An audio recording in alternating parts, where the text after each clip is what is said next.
Hi! Welcome to creditrepair.org, your guide for improving your credit score.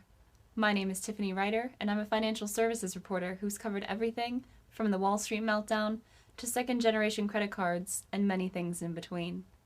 Whether you're here because you've had some credit problems, or you're just looking for effective strategies for improving your score, I think you've come to the right place. To start, you should know your credit score.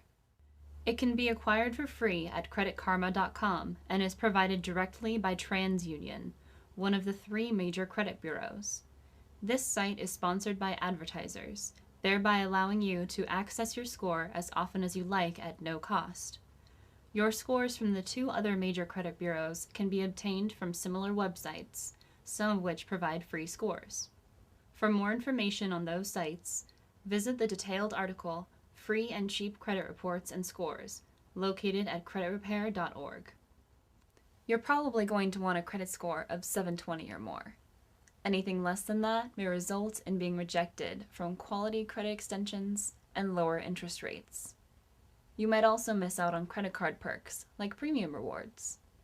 Next, you should acquire your credit report, a document that comprehensively details how your creditors have reported your financial history. As mandated by the Fair and Accurate Credit Transactions Act, you're entitled to 1 free credit report per year. To obtain these credit reports, visit annualcreditreport.com. There's a chance that a credit report will contain inaccurate information. If this is the case, you'll need to request that the card reporting company and information provider review and verify the items in question, which they usually investigate within 30 days of receiving the request. For more information on disputes, see creditrepair.org's article, Disputing Credit Report Information. Once you've made sure all the data on your report are accurate, you should take note of any negative records and when they expire. Typically, negative records will last 7 years on your report, with some exceptions, like bankruptcy, which could stay on your report for 10 years. For more information on the other exceptions, visit the article How Long Does the Bad Stuff Stay on Your Credit Report?, located at creditrepair.org. If any negative records are still in your report that are more than 7 years old and don't fall into one of the exceptions, you should dispute it. Once you're done reviewing or correcting your credit report, you should become financially responsible to prevent your score from slipping. To do so, try to implement the following tips. 1. Don't use too much of your allotted credit extension. High outstanding debt could categorize you as high risk, which could bring your score down. Most importantly, putting a self-imposed limit on your spending will probably deter you from burying yourself in debt. 2. Try to pay the card off in full each billing cycle. Doing so likely demonstrates fiscal responsibility in the eyes of the creditors and saves you from paying unnecessary interest. If you can't pay it in full, you should pay as much as you can. Making only minimum payments each cycle could bring your score down. 3. Ask your creditor for an increase in your total available credit.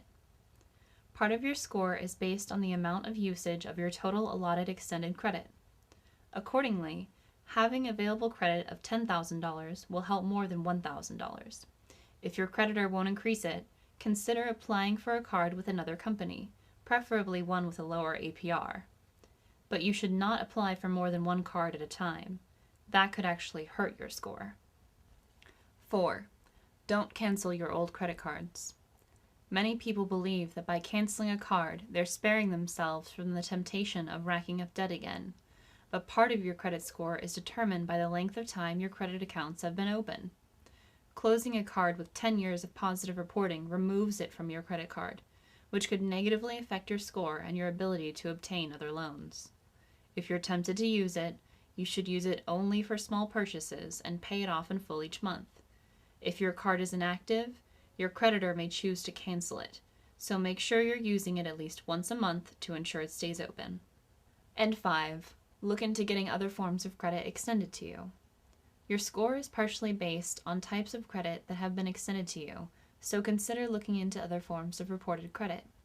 Department store cards or installment loans are a great way to possibly increase your creditworthiness, provided you're paying on them diligently. If you follow these simple steps, you'll likely be well on your way to building a solid credit score.